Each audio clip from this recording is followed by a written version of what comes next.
Romance of the Three Kingdoms Chapter 19. Cao Cao gathers the army at Xiaopi. Lu Bu is killed in battle. To defend Xiaopei, Xuanda, Zhangfei and Guanyu have set up camps beyond the city to protect the approach to the city itself. In a pincer movement, Gao Shun attacks Guanyu's camp, while Lu Bu, intent on personal revenge, attacks Zhangfei's camp. Both camps are overrun, and Xuanda's own men are crushed as the pincer movement rolls forward. Desperate, Xuanda tries to flee back to the safety of the city. But so close behind him comes Lu Bu that the soldiers on the city walls cannot protect Xuanda, and even as the drawbridge comes down to let him in, Xuanda swerves away, and instead it is Lu Bu and his men who swarm across the bridge and capture the city. And still inside the city is Xuanda's family. As the triumphant Lu Bu comes to Xuanda's house, Mi Zhu warns him, a truly gallant man doesn't harm a man's family. Now there's only one person under heaven with whom you've to struggle, Cao Cao.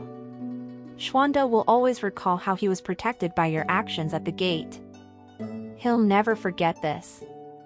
He had no option but to follow Cao Cao, so we must remember this. Lu Bu replies, we are committed to each other, so how could I even think of harming his family? So saying, he sends Xuanda's family to safety in Xuzhou.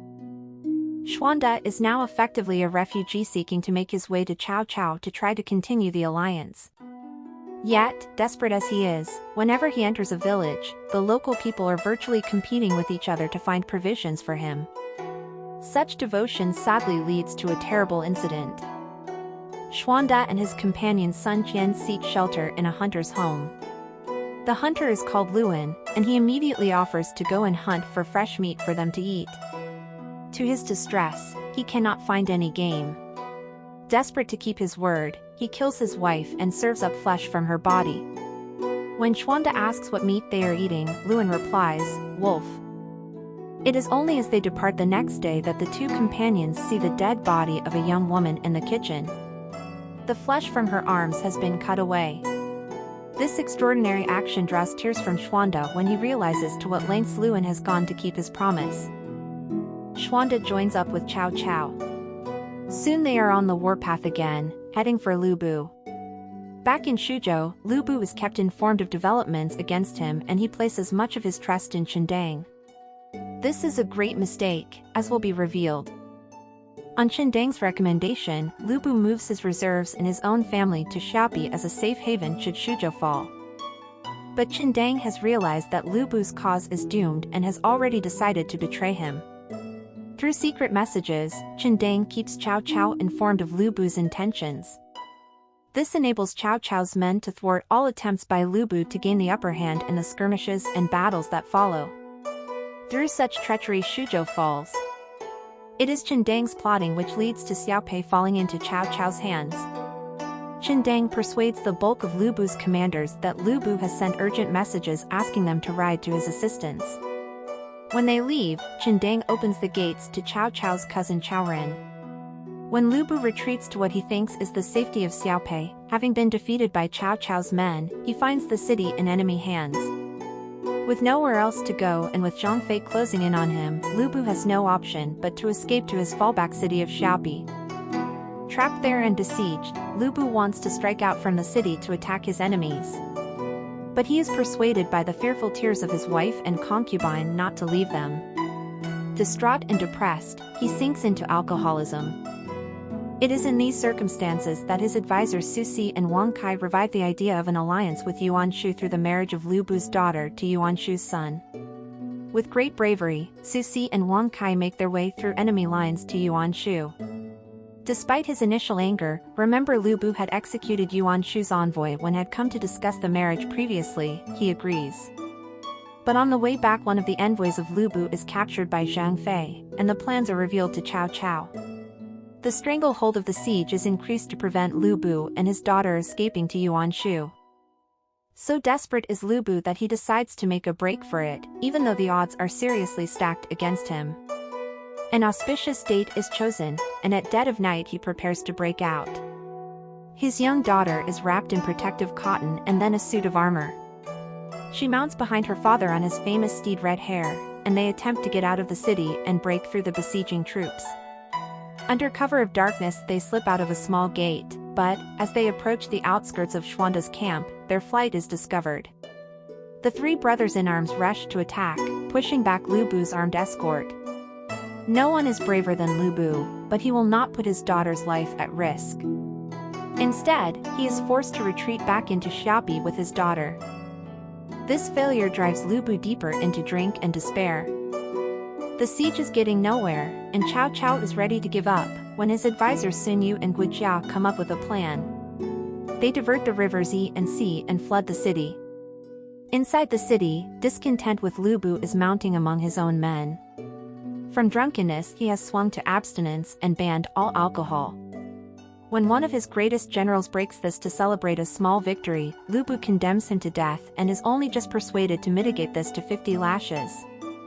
This greatly disturbs the other generals.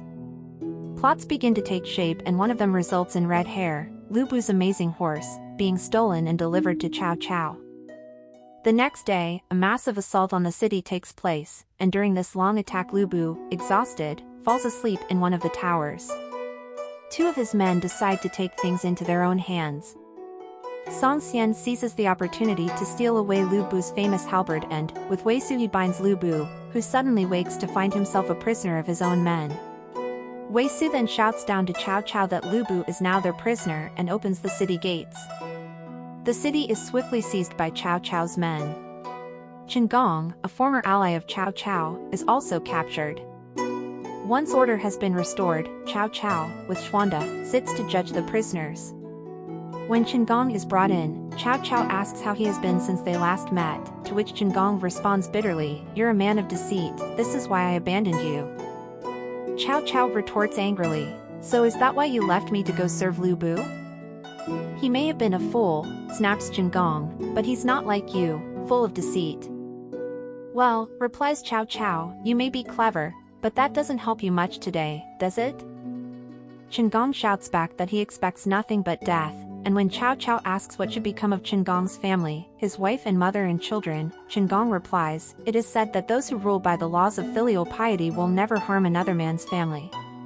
One who is benevolent will never curtail the sacrifices appropriate to a man's tomb. My family are at your mercy.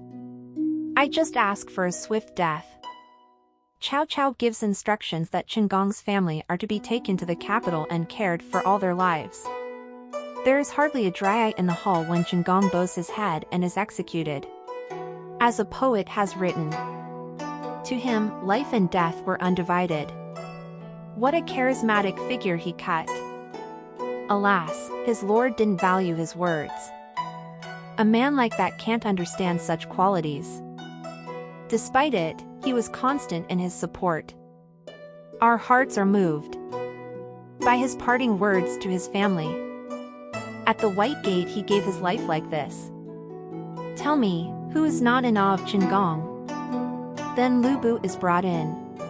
Cao Cao sentences him to death by strangulation. In desperation Lu Bu appeals to Xuanda, "Have you forgotten that I saved your life with the shot of one arrow?" At this, one of his men, Zhang Liao, shouts, "Die like a hero, Lu Bu. What are you afraid of?" And so it is that the sentence is carried out, and Lu Bu is no more. As a poet has said, "As the waters flood his city, Lu Bu's own men restrain him. No longer can his 1,000-mile horse or his slashing halberd save him. Once cowed, even a tiger yowls for mercy. But you'd never give a hunting falcon all it asks for." Stupidly, he allows Chen Gong's warning to be ignored, preferring his women's gossip. So no point in him now. Blaming the example of Xuanda. When Zhang Liao is brought before Cao Cao, Cao Cao recognizes him. Zhang Liao says that they met in battle at Puyang and that he regrets now that he did not kill him then. Furious at these words, Cao Cao raises his sword to kill Zhang Liao, but he is restrained by someone seizing his arm, while another kneels before him, pleading for Zhang Liao's life. It is true to say that Lu Bu's request for mercy failed. Zhang Liao's defiance saved his life. So who is it who saves him? Let us find out.